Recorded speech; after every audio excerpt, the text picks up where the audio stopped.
And the 49ers are the only other team with a percent chance better than 10%. Take a look at the Cowboys and the Eagles sitting there sort of neck and neck with Tampa Bay and Tom Brady. The preseason FPI favorite the last 2 years has gone on to win the Super Bowl. The Chiefs last year, the Pats a year before. So these guys know what they're doing.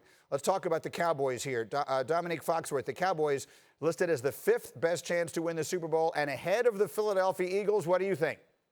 I mean, I like it. I think that they were listening to me for the last several weeks when I said they have a better quarterback in Dallas than they do in Philadelphia. So I think they're a super talented team that lost some close games last year. I think they were 0-5 in one-possession games. That sort of stuff turns itself around, and they have a talented defense that underperformed that I expect to play a lot better, and they have an MVP-caliber quarterback. He played an MVP-caliber football for much of last season. He fell short in some key moments, which I think skewed the way people perceived him, but I think he'll step up and play well this season. That team does have a chance. I know they're 5th, but it's only 5%. So 5% is not a lot. They're not super confident in the Cowboys, but I do think it's a good spot for them. Why is Ryan Clark laughing?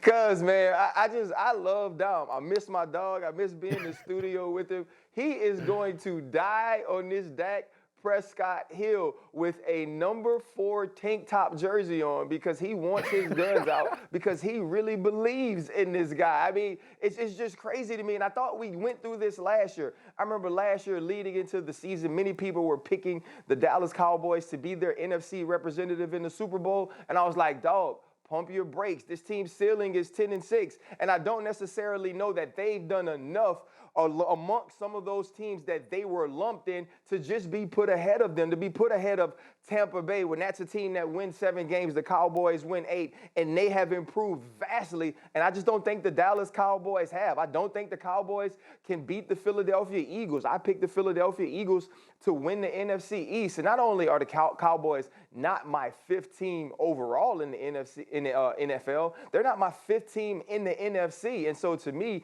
this is just another episode of us overvaluing the Cowboys or maybe looking at their total worth and saying, you know what, a team worth this much has to finally make it to the Super Bowl. But I'm here to tell you they didn't make it last year. They ain't made it for the last quarter century, and they will not make the playoffs again with the way that this team has been trending. Dianna, Cowboys have a new coach. They've got to get their quarterback signed. We assume one way or another he'll get in there. Assuming that he is the starting quarterback for them this year. Are the Cowboys better than they were a year ago? It's taken 5 years, Grady, but I finally agree with Ryan Clark on something. The Cowboys are like that sparkly toy where I think we all want to believe that this is something we want to own. We want to be part of this.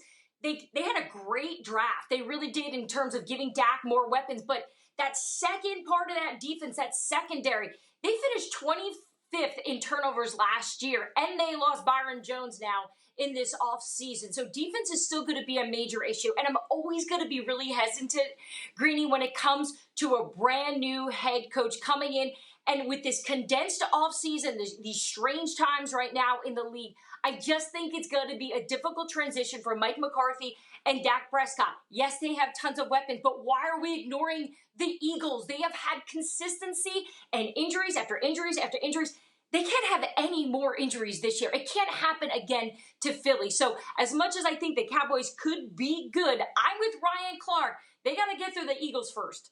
Go ahead, Nick. I'll give you the final word. Yeah, I mean, it's splitting hairs. They're both very good teams. I don't think they're losing Byron Jones. I think it matters because I love corners, but Byron Jones was never a turnover machine. So losing him, I don't think impacts their turnovers. I think a lot of turnovers are based on randomness. So I'm betting on randomness correcting itself and them having more turnovers in this coming season and Dak Prescott continuing to improve. He's gotten better every season. So I think that it's fair to say I'm the president of the fan club because a lot of my prediction is based on me thinking that Dak is going to be better than Dak was last year. I love it.